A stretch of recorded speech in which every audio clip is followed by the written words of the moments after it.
So a short-term benefit actually was that I met a lot of really cool people that I probably wouldn't have met otherwise.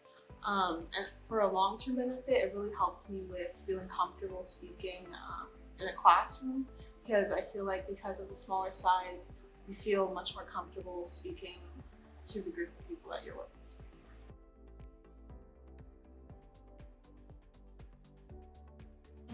What I would recommend about these one program or the seminars are that because they're smaller, you feel much more comfortable speaking and it's much more intimate. And um, as opposed to having a lecture and then a tutorial where you kind of have a separation between what you're learning and actually talking about what you're learning, it all happens kind of at one time. So it's much more conducive space for learning.